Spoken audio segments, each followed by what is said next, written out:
enfants, j'espère que vous allez bien. Nous voici partis pour un nouveau cours, nouvelle semaine, de nouveaux exercices et un nouvel invité.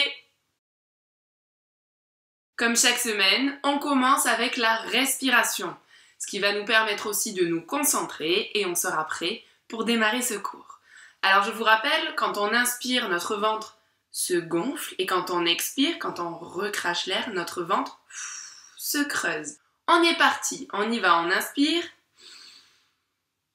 et on expire. On inspire et on expire.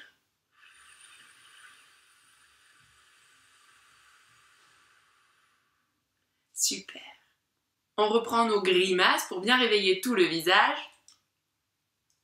Comme si on avait un énorme chewing-gum dans la bouche et qu'on ne pouvait pas le fermer. Je vais vous voir faire des grandes grimaces, hein. Ça fait un moment qu'on n'a pas fait le Bapa Data Gaka. Est-ce que vous vous en souvenez? On est parti, vous vous souvenez à chaque fois, les deux premières sont devant, Bapa. Ensuite, ça se passe au niveau du palais, D-T. Et ensuite, dans la gorge, G-K. On le fait avec A-E-I-O-U. C'est parti. Bapa Data Gaka. B-P-D-T-G-K. Bi-pi-di-ti-gi-ki. Bo-po-do-to-go-ko.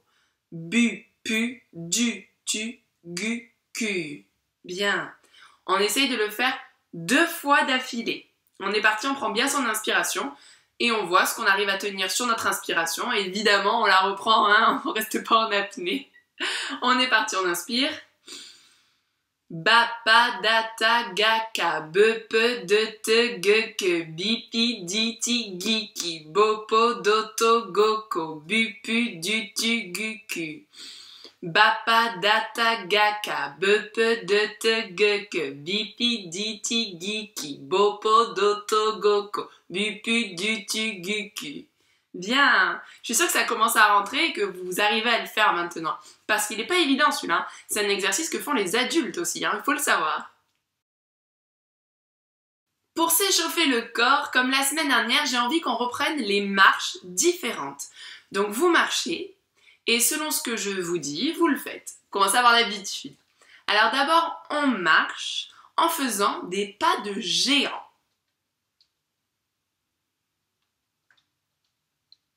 Et puis on marche en faisant des pas de fourmi.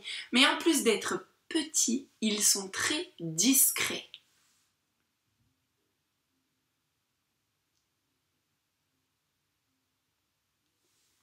Maintenant, à l'inverse, vos pas sont très lourds et font du bruit quand vous marchez.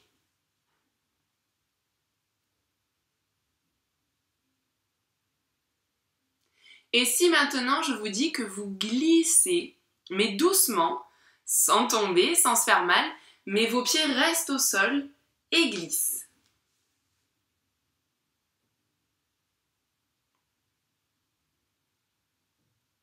Si je vous dis maintenant que vous avez un pas pressé,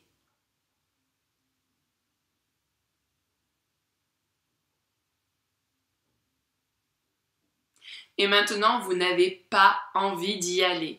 Vous savez, quand on traîne un petit peu des pieds, on n'a pas envie.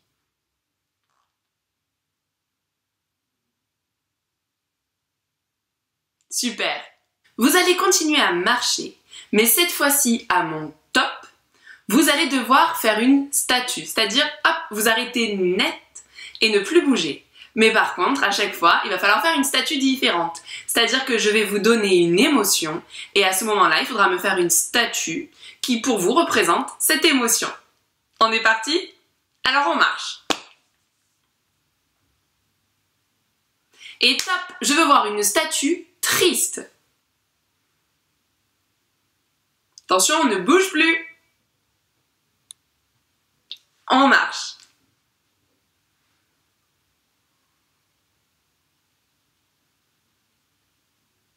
Vous allez me faire une statue joyeuse.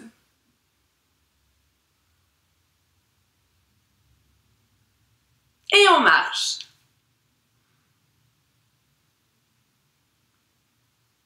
Maintenant, la statue est en colère. Attention de ne pas se mettre dans des positions qui vont être compliquées à tenir. Parce que si j'ai envie, je vous laisse comme ça un petit moment. Pensez toujours à quand même être bien sur vos appuis pour pouvoir tenir le plus longtemps possible. D'accord? C'est quand même plus simple. Allez-vous marcher. Maintenant, votre statue est effrayée.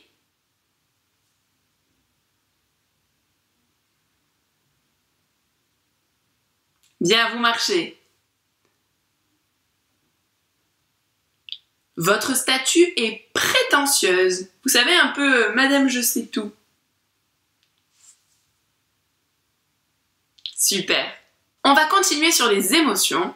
Et cette fois-ci, vous allez prendre un téléphone portable, et lire un SMS. Et selon ce que vous lisez, vous allez avoir une émotion qui se dégage sur votre visage. Bon, évidemment, c'est moi qui vais vous donner les émotions. C'est un petit peu comme le jeu, vous savez, qu'on avait fait quand on décrochait le téléphone. Allô? Et après, on apprenait une bonne, une mauvaise nouvelle, quelque chose comme ça. Mais il y avait quand même ce petit temps au départ où vous étiez neutre, c'est-à-dire que vous ne saviez pas encore si vous alliez être contente, triste ou avoir une autre émotion. C'est pareil pour cet exercice. D'abord, je veux que vous preniez le téléphone, on le mime, hein, vous n'en prenez pas un vrai. On le mime, vous prenez le téléphone et après, une fois que vous avez lu le message, vous avez l'émotion qui apparaît sur votre visage. Est-ce que c'est clair? On essaye. Première émotion, vous recevez un message et c'est un message qui annonce une bonne nouvelle.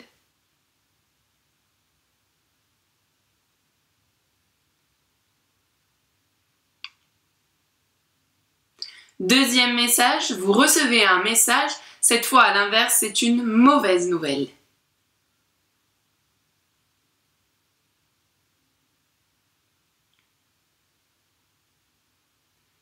Maintenant, vous recevez un message qui vous agace.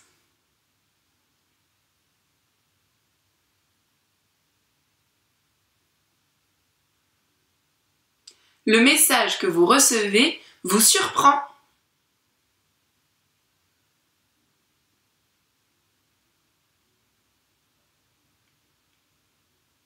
Vous ne comprenez pas le message que vous recevez. Et pour finir, le message que vous recevez vous énerve. Super! Vous allez prendre un petit temps pour réfléchir et me faire une improvisation. Vous vous souvenez? Vous mettez pause, vous prenez le temps de penser un petit peu qu'est-ce qui va se passer dans votre histoire, comment elle va se terminer. C'est important pour pouvoir finir cette histoire.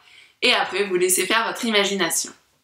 L'improvisation du jour est: vous vous réveillez et vous êtes sur un nuage. Qu'est-ce qui va se passer? Comment vous rentrez? Est-ce que ce n'était qu'un rêve? Est-ce que vous avez eu quelque chose de magique qui s'est passé? Il y a plein d'idées, plein de pistes à explorer. C'est vrai que souvent je vous demande d'être réaliste dans ce que vous faites. Bah alors là, c'est sûr que vous pouvez partir dans votre imagination la plus totale. Allez-y, lâchez-vous. Nouvel exercice, il va nous servir surtout pour ce que vous allez apprendre après avec notre invité. Alors vous allez vous asseoir, soit devant une table, soit par terre, aucun problème. Mais il faut qu'il n'y ait rien devant vous.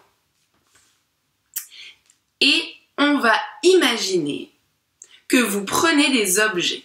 Le but de cet exercice, c'est de réussir à mimer le fait que vous prenez cet objet, mais surtout que nous, on ait l'impression que vous l'avez vraiment dans les mains. Vous allez explorer cet objet. Par exemple, si je vous dis qu'on va prendre une fourchette. Première étape, vous l'imaginez dans votre tête. Alors ça ressemble à quoi une fourchette? Donc il y a bien le manche, ensuite il y a les 4 petites piques. Enfin, pour moi c'est comme ça une fourchette, après peut-être que vous allez avoir autrement. Mais donc j'imagine ça. Une fois que je l'ai imaginé dans ma tête, je la prends sur la table et je la regarde.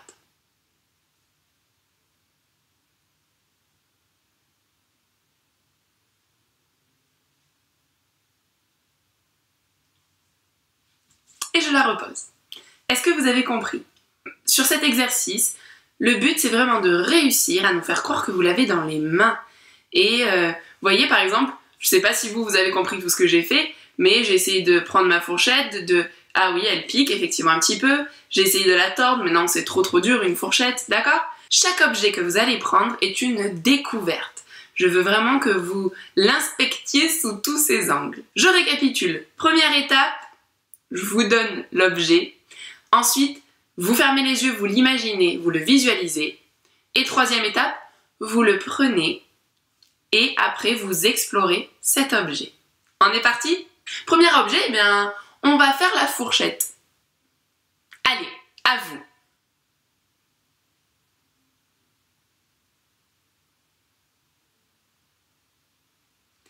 Maintenant, je veux que vous preniez un stylo.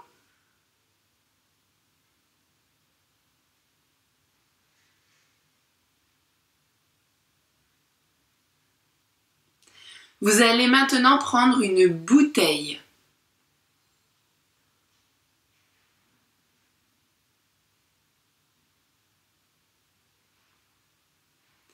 Vous prenez une pièce de monnaie.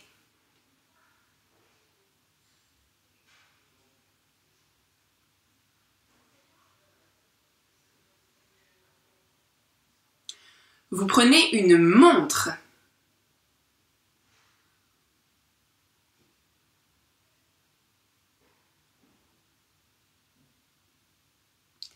Et maintenant une bougie.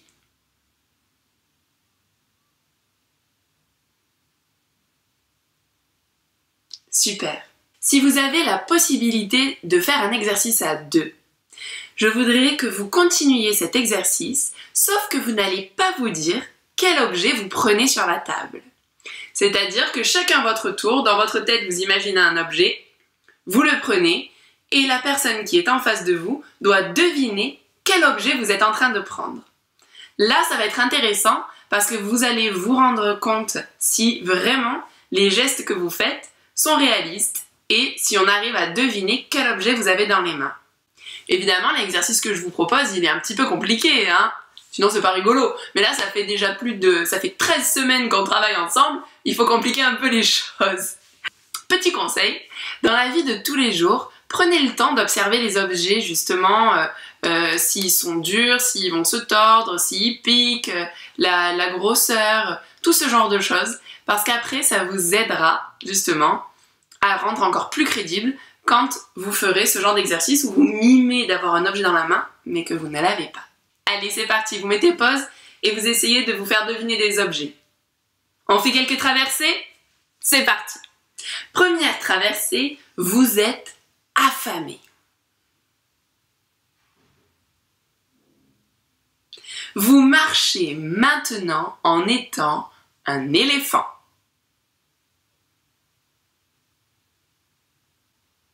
Prochaine traversée, vous êtes un serveur.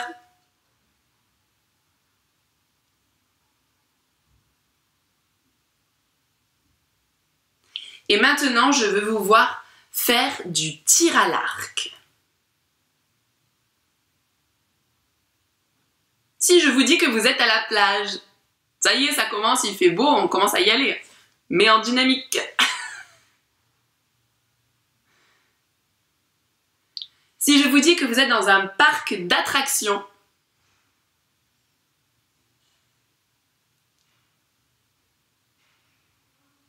et si je vous dis que vous sciez une planche de bois,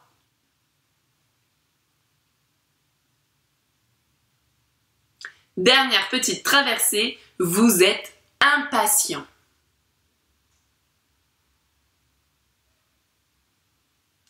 Génial.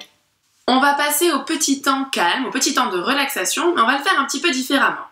On va se servir de la respiration. Maintenant, vous savez comment ça fonctionne. Donc, quand on inspire, on gonfle le ventre, on est d'accord? Et bien cette fois, quand on inspire, on va se grandir le plus possible. Et quand on va expirer, on va devenir tout petit et se mettre en boule. Ok?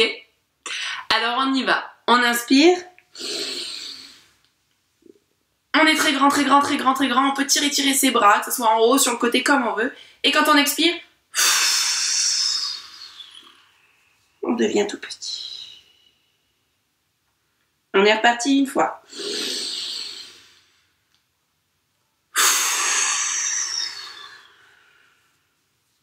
Encore une fois.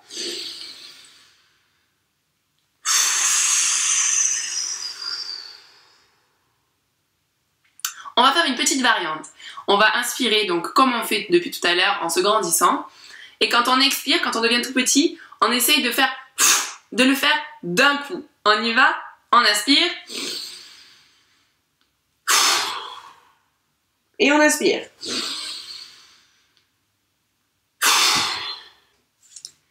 Normalement, c'est quelque chose qui permet de bien nous détendre, de souffler. C'est vrai que souvent, on le fait quand il y a quelque chose qui nous énerve. Vous avez peut-être remarqué qu'on fait... Ça fait du bien d'évacuer. Mon invité cette semaine s'appelle Renaud. Renaud, il est passionné et il adore la magie. Et il me propose de vous apprendre un tour de magie. C'est pas génial ça? Alors il se trouve que Renaud, il habite pas très loin de chez moi, ce qui fait qu'il m'a invité chez lui pour me l'apprendre aussi. J'avoue que c'est pas facile, mais c'est assez bluffant. Alors, pour faire le tour, il vous faut 2 pièces de 2 €. C'est le moment d'aller les demander à vos parents. Et si vous êtes sage, peut-être qu'ils vous les donneront. Non, j'ai mieux. Si vous arrivez à les faire disparaître, vous les gardez. Proposez-leur ça, parce que c'est possible qu'on vous apprenne à les faire disparaître. Alors Renaud. Aujourd'hui, je vais te présenter un tour de magie. L'idée, c'est de jouer avec 2 pièces. Voilà. Ok. 2 petites pièces là que vous voyez juste ici. Je commence. Ben, montre-nous déjà. Ouais, je vous montre. Alors en fait, l'idée, si vous voulez, c'est de jouer avec ces pièces-là. Ok, donc on a une pièce ici et on a une pièce ici. En fait, ce qu'on fait, c'est qu'on vient chercher au niveau de la table l'endroit magique où taper pour faire passer la pièce. D'accord? Bon, j'avoue que je suis moyen impressionnée parce que j'ai vu Tu vois, le truc, mais je sais que c'est impressionnant quand on le voit, quand on en est en face. Bon alors, comment on fait? En fait, c'est extrêmement simple, d'accord? Quand je vous présente la première pièce, ok, vous la voyez, hein, je fais vraiment attention à faire ce geste-là, d'accord? Pour que vous voyez un petit peu la pièce qui dépasse de mes doigts, d'accord? L'idée, c'est de venir faire exactement la même chose en fait avec la main gauche, d'accord? Donc, vous venez prendre la pièce et vous venez la présenter comme ceci. Sauf qu'en fait, bien évidemment, elle n'est pas là, d'accord? Vous la faites en fait tomber sur vos jambes, ok? Donc, je recommence. On a les 2 pièces, ouais. ok? Une pièce ici, une pièce là. Et pendant que je vous présente en fait cette main-là qui est du coup vide, je vais chercher en bas la pièce qui est tombée sur mes jambes. Ok? Et après, le jeu, ça va être, il faut peut-être que je vous montre comme ça va être de venir taper sur la table en même temps que la main. D'accord? Donc vous êtes comme ça, hop, vous venez taper. Et une fois que vous avez tapé, donc j'imagine que ça c'est la table. Tu veux que je fasse la table? Voilà. Une fois que vous avez tapé, vous allez appuyer la pièce. Je vais faire avec ma main pour le contrôle. Vous allez appuyer la pièce contre la table et la laisser tomber dans votre main.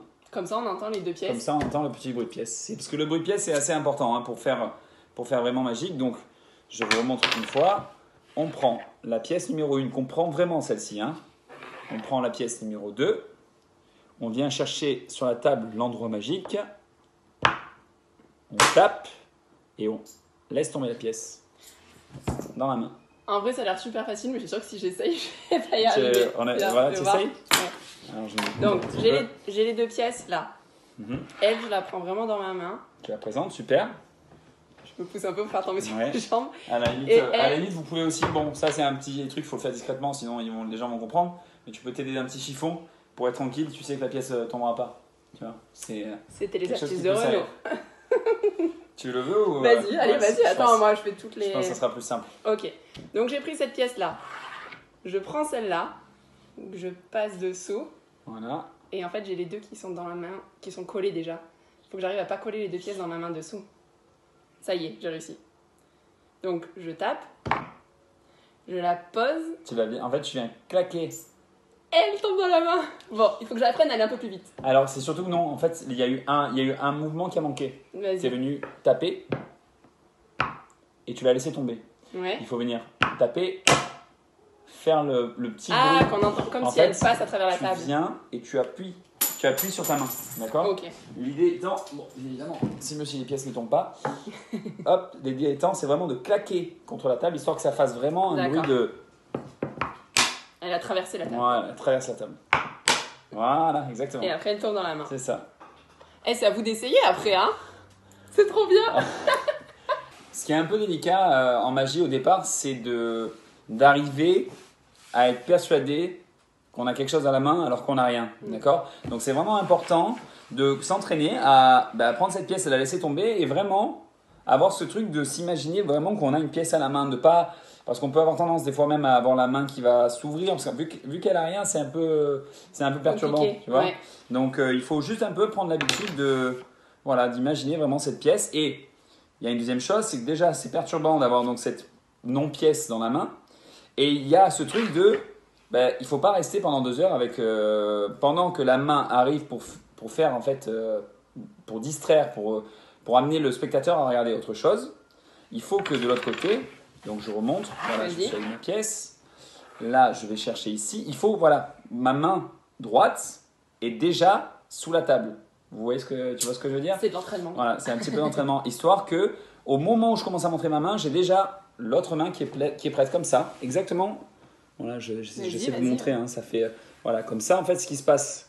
Ça tape sous la table, j'appuie, donc ça fait le bruit et je laisse tomber. Super. Ok? Ouais. Comme quoi le théâtre ça sert aussi. Eh oui, parce que le théâtre de faire semblant, d'imaginer, de faire du mime. Exactement. Pour bien présenter les choses, et il faut y croire à ce qu'on fait. L'idée, c'est de dire, donc voilà, donc avec 2 pièces, vous faites la première routine, ok? Et après avoir fait celle-ci, en fait, ce que vous faites, c'est le jeu que vous dites aux gens, c'est, bon là, c'était un peu difficile, il y avait 2 pièces.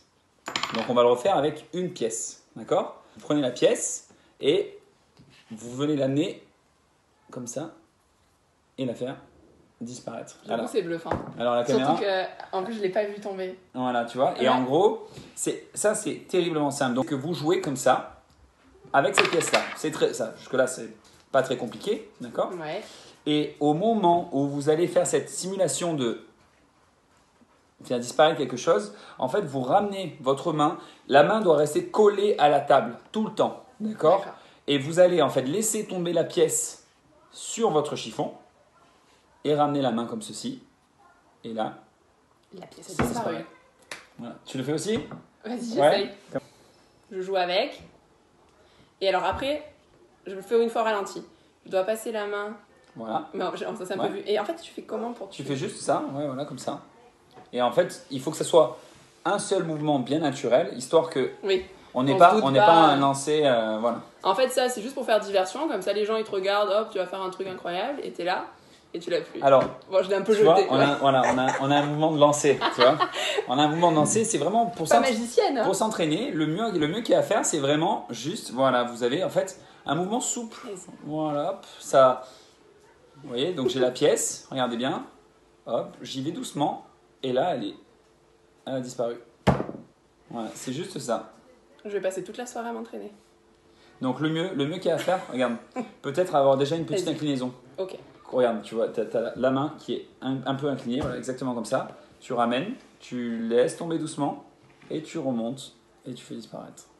Eh, c'est à vous de vous entraîner maintenant, hein. Ça va impressionner tout le monde. Attends. Voilà. Trop bien, merci Renaud, c'est trop cool.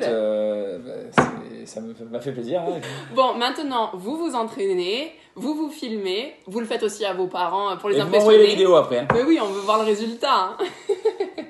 Bon, merci Renaud. Et y a pas de quoi, ça m'a fait plaisir. Alors, qu'est-ce que vous en avez pensé de ce tour? C'est génial, non? Alors, je vous l'accorde, c'est un petit peu d'entraînement, hein. En même temps, ça serait pas impressionnant si c'était trop facile. Donc, vous vous entraînez, faites-le plusieurs fois, vous avez vu, hein, il faut de la patience et vraiment d'être minutieux. Vous comprenez l'exercice de tout à l'heure où je voulais que vous découvriez les objets? C'est pour travailler justement cette fluidité. Alors, vous vous entraînez, vous me faites des jolies vidéos où vous nous présentez votre tour. Si vous voulez vous déguiser en magicien, vous vous déguisez en magicien et vous nous envoyez ça Sur ce, moi je vous souhaite une très belle semaine et puis je vous dis à la semaine prochaine. Bon, je résiste pas non plus à vous laisser quelques petits extraits de quand on a enregistré la vidéo avec Renaud. Il faut dire qu'on a bien rigolé et que même si on fait des choses sérieuses, on s'amuse. Vous avez une pièce, vous la prenez, elle est tombée par terre. D'où l'intérêt du chiffon. Ah tiens, je te donne le chiffon. Et bonjour, ça va très bien. Alors, qu'est-ce qu'on va cuisiner aujourd'hui? Qu'est-ce qu'on fait du coup? On présente le beau tableau. Bienvenue sur les cours de Marielle. Ah, non.